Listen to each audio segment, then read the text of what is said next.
What's up, guys? I'm Kai, the comic guy, and today we're going to talk about the cosmic power hierarchy in the Marvel Universe. I've broken this entire thing down into 7 distinct levels. Quick disclaimer though, just because two beings fall within the same level doesn't mean they're entirely equal. So 1 plus 1 equals 2 sometimes. We're going to start at level 7. This is what I like to call the bridge. This is where most people think the power ceiling is. These are characters who get called cosmic level, typically in casual conversation. But here's the thing, this is only the entrance of the power cosmic hierarchy. The perfect archetype here is the Herald class, beings like Silver Surfer who are imbued with the power cosmic. But there is a key distinction, guys. They don't generate this power conceptually. They channel it from Galactus. Nornrad can surf on supernovas, transport matter at will, making him the higher ceiling of this tier, or a level in a sort. Below him you have Tarax and Firelord, your standard planet busters. And then there's Nova Prime, specifically with someone like Richard Rider holding the entire Nova Force. Your standard issue Nova Corp member is a solid hero, but they're not cosmic tier. But when Rider absorbed the full power of the World Mind, he went toe-to-toe with Annihilus during the Annihilation event, survived inside the Cancerverse, and contained threats that will wipe out an entire star system. Full Force Nova puts you squarely in Herald class territory. That's level 7 power earned through sheer force of will. But as powerful as these beings are, they still have to answer to someone, and that brings us to the rulers. Moving up to level 6, we find beings who don't just inhabit the universe, they rule vast sectors of it. For example, it could be the realm of the Skyfathers, or even the Dimensional Lords, like Mephisto. Their power is divine or magical, granting them near omnipotence, or at least within their own realms. But they have had hard limits outside of them. Odin serves as the perfect benchmark within his tier. In a famous encounter from the Mighty Thor series, Odin channeled enough power to hit but Galactus. But here's the thing, though that exertion of force forced Odin into deep sleep immediately afterwards. This establishes the hard cap of the characters within level 6. Skyfathers can momentarily stalemate a level 4 entity, but they cannot win a sustained war. It's a ceiling they cannot break through. Zeus sits at the same level, peer to Odin, ruler of all Olympian pantheons. Dimensional Lords operate on similar rules. Mephisto is near absolute within his own hell dimension. I mean, the guy's been able to stalemate Galactus on his own home turf. But if he tries to manifest on Earth, Thor can challenge him. Another example is Dormammu. Rules to the dark dimension and literally consumes the entire universe to expand his power. But then there are storylines when none other than Galactus can come to Dormammu's own dimension and consume him completely. Though to sum it all up, their powers are essentially bound to dimensional rules. So if the Skyfathers rule the realms, who's been watching the entire universe this whole time? Now we get into level 5.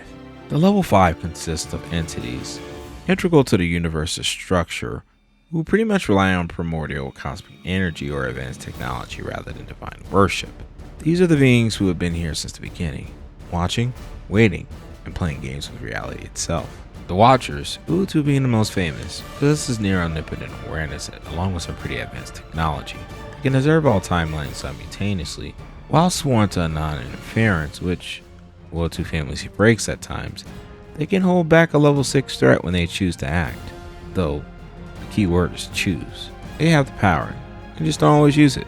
Up next are the Elders of the Universe, Grandmaster and a Collector, are survivors of the early universe. Powered by the power primordial, the residual energy from the actual Big Bang Theory itself. Here's the wild part though, they are literally banned from Death's realm, which means they can't really die. This allows them to treat the universe as a game board, manipulating events across eons without any real stakes for themselves. Everything I've described so far, Heralds, Skyfathers, and Elders, they all have power, but what happens when a being is power itself? Now we are crossing a threshold of level 4. A being that just doesn't will power, they are cosmic function itself. They maintain physical operation of the universe as well. First up, none other than Galactus. He's not just a predator who eats planets, he's the third force of the universe, anchoring the balance between eternity and death. His power level varies though. A starving Galactus can be beaten by the Avengers, but a fully fed one, well, he can rival higher abstracts. And here's a crucial lore update. In Ewing's Ultimates, Galactus evolved into the Lifebringer form. He restores dead worlds instead of devouring them. And he also has golden armor, which is cool. He battled the Master of Order and Lord Chaos simultaneously and declared that he had transcended the old hierarchy. That's a level 4 at its absolute peak. We have the Celestials, literal ancient space gods. They originate from the first firmament, whom was the first cosmos that returned as a villain in the Ultimate series. The Celestials are responsible for seeding life and evolution across the multiverse. The Judge determines whether civilizations are worthy of existence. A more famous example would be the Progenitor. And speaking of celestial tier power, let's talk about Franklin Richards. This is a guy who creates pocket dimensions for fun. A kid, he created the entire Heroes Reborn universe. He's also resurrected Galactus as well. Although Franklin from the future fought Celestials multiple times alongside Galactus, who literally traveled back in time to befriend a young Franklin because he understood how powerful he'd become. That's a level 4 in the human body, one of the few mortals who can stand alongside the Universal Architects. He does gain its full power at least once a year and kind of fixes things in a sense. For example, like preventing the death of one of his parents, or rewriting things that he thinks just shouldn't be there. My theory is he's the reason why everybody still stays the same age. He's a level 4 who can spike to a level 3 at moments. He's proof that power levels in Marvel aren't static. Surprising also in this tier, which is going to be my controversial take, is the Master Order and Lord Chaos, along with their agent, the In-Betweener. In-Betweener represents duality, life and death, reality illusion, logic and emotion. The universe literally unfolds within our conflict. I said Master Order and Lord Chaos. They are arguably comparable to Galactus when he's in his Lifebringer form. Let's talk about it in the comments. Alright, if you made it this far, you're about to enter levels that break most people's brains, including myself, while making this video. Level 3 is where we stop talking about beings who do things and start talking about beings that simply are. Level 3, the high abstracts. Level 3 are the sentient concepts that make up the canvas of realities. They don't fight in the universe, they embody the fundamental concept of existence itself. If you can wrap your head around this level, everything else will click into place, I promise. I call these core abstracts, but recent lore from G.O.D.S has expanded this tier to a certain degree. Queen of Nevers, very fascinating. If eternity is what is, Queen Nevers is the embodiment of what could be, the abstract, a possibility itself. Every road not taken, every choice unmade, every potential future that never happened, that's her back. Eternity and infinity? Well, they are the embodiments of time and space itself. Everything in the universe is a cell in the body of eternity. To meet eternity is to meet the universe itself. You're not talking about someone in the universe, you're talking about the universe personified. Mistress Death, well, she's the embodiment of the end of life. She's the object of Thanos' obsession. And here's why she's necessary. Without her, the universe becomes a cancerverse, a reality where nothing dies, leading to chaos and uncontrolled growth. Death isn't evil, it's essential. She's essential. Now you might notice I'm not mentioning Oblivion here, and that's intentional. Recent continuity changes from Hickman's G.O.D.S has changed Oblivion's significance. We'll get to him at level 2, where he now belongs. The Phoenix Force also sits at level 3, the prime universal manifestations of life and passion. The Force itself originates from the White Hot Room, which is literally the heart of the multiverse. When fully merged with a host and a White Phoenix of a crowned state, it can hold the entire multiverse in its hands and heal broken timelines. And that's not a metaphor. The Phoenix Force will be a controversial placement, guys, and I did struggle with it. The Phoenix Force is truly written inconsistently, depending on narrative necessity. But if I had to make a choice, I would keep the Phoenix Force at level 3, knocking on the doors of level 2. Before we go any further into this deep dive, I suggest we talk about avatars. This is where most power scale arguments fall apart. So sometimes in comics, you see cosmic entities get beaten up or even killed. Though 9 times out of 10, you're not seeing the entire entity itself, only a part of it. Here's how it works. Entities at level 3 and above exist outside the normal multiverse. They're too vast. They're too conceptualized to fully manifest within a single reality. So instead, what they do is they project avatars, localized manifestations that carry a fraction of their power. Think of it like this. If eternity is the entire ocean, the avatar is a single wave. Powerful? Absolutely. But it's not the whole thing. Avatars are level 3 abstracts, like manifestations of eternity, affinity, death, or oblivion, typically operate at level 5 or 4. They carry immense power and the cosmic authority, but they're running on a reduced capacity. This is why power scaling in Marvel seems so inconsistent. And well guys, to be honest, that sometimes it is. Alrighty, so now we're entering territory that goes beyond a single universe. Level 2 transcends a single universe. These entities govern the multiverse, a collection of the infinite realities. The Living Tribunal is the supreme judge of the Marvel Multiverse. It has three faces: equity, necessity, and vengeance. All must agree for him to act, which is why he often seems inactive during cosmic events. Getting all three faces to align is no small feat. The Tribunal's authority, well, is simply absolute within the system. Infinity Gems don't stand a chance. They only work within their native universe, while the Tribunal, well, is multiversal.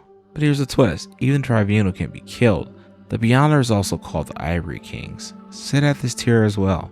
They originate from the second cosmos, the Beyond Realm, and view our multiverse as an experiment overall. In the events that lead up to the 2015 Secret Wars, 3 Beyonders successfully killed the Living Tribunal. They also killed the Celestials and Abstracts. This proves something crucial. While the Tribunal is the highest authority, he is not the highest power, and there's a difference between being the judge and being unkillable. The Enigma, a Dominion, was recently revealed as a threat that even Beyonders feared.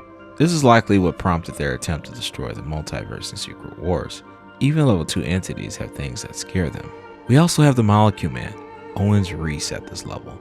He's the bomb placed in every universe by the Beyonders, a failsafe in a sense. He served as the battery for God Emperor Doom and holds the power to rebuild the multiverse. And we can't forget the first firmament, the first cosmos itself. This was the original singular universe before the multiverse existed. The Celestials shattered it to create the multiverse, but the first firmament returned as a villain in Ewing's Ultimate storyline. Though, here's where Hickman's G.O.D.S actually changed things. Oblivion now sits at this level alongside the Tribunal. He embodies non-existent itself, the void that predates the multiverse. He resides in an outer void, outside of everything. Think about what that means. Oblivion isn't just a concept of nothingness within a universe. He's the nothing that exists beyond the multiverse. He is the ultimate end of all things. The void that was there before creation and will be there after everything ends. This change in the continuity justifies him being elevated to level 2. If you don't agree, let me know in the comments. Eventually, all things return to Oblivion, including the multiverse itself. So even if the judge of the multiverse can be killed, who sits above everyone? Who writes the rules that even the Beyonders have to play by? That is the level 1. And finally, guys, level 1, the apex of true omnipotence. These entities aren't just characters in a story. They are the authors of the story. They are the meta-fictional, representing the writers and editors themselves. The one above all is the supreme creator of the Marvel Omniverse. He resides in the House of Ideas, a metaphysical realm representing the birthplace of all things creative, all stories, all possibilities. The one above all has appeared as Jack Kirby. Yeah, the artist himself, literally drawing characters and erasing their injuries with a pencil. In Fantastic Four 511, he fixes the thing, simply by erasing his injuries. The one above all represents the creative force of the Marvel Comics itself, but he does have a shadow, none other than the one below all. This is where Ewing's Immortal Hulk changed everything we knew about the cosmic hierarchy. Crucial update: the one above all and the one below all are simply the same entity. If the one above all is the writer, the creator of the stories, well, the one below all is the editor, the necessary force of destruction and entropy that allows the story to have stakes, tension, and even meaning. The one below all resides in the below place, and this is a source of gamma radiation that allows beings like the Hulk to return from death. Without destruction, there's no drama, guys. Without endings, there are no beginnings. And that's level 1, the dual nature of creation itself. So there you have it, guys. 7 levels of cosmic power that helps to make sense of Marvel's beautiful chaos, updated for the 8th cosmos and God's continuity. But here's the most important takeaway, guys. This hierarchy is best understood through what I call narrative causality. The higher you go, the more these beings understand that they're part of the story. Level 7 fights with physics. Level 4 fights with concepts. And level 1, well, they fight the plot. From street level heroes to the House of Ideas, every being in Marvel is just a gear in a great machine of storytelling. And the ultimate power? It's not who can hit the hardest or project the most energy, it's who holds the pencil. If you enjoyed this breakdown, smash that like and subscribe button for more deep dives into Marvel's cosmic lore. Drop a comment telling me which level you find most fascinating. Let me know what I got wrong. I want to know what you guys think. Until next time, Keep your feet on the ground and your eyes on the stars. Excelsior, my fellow nerds. Kai out.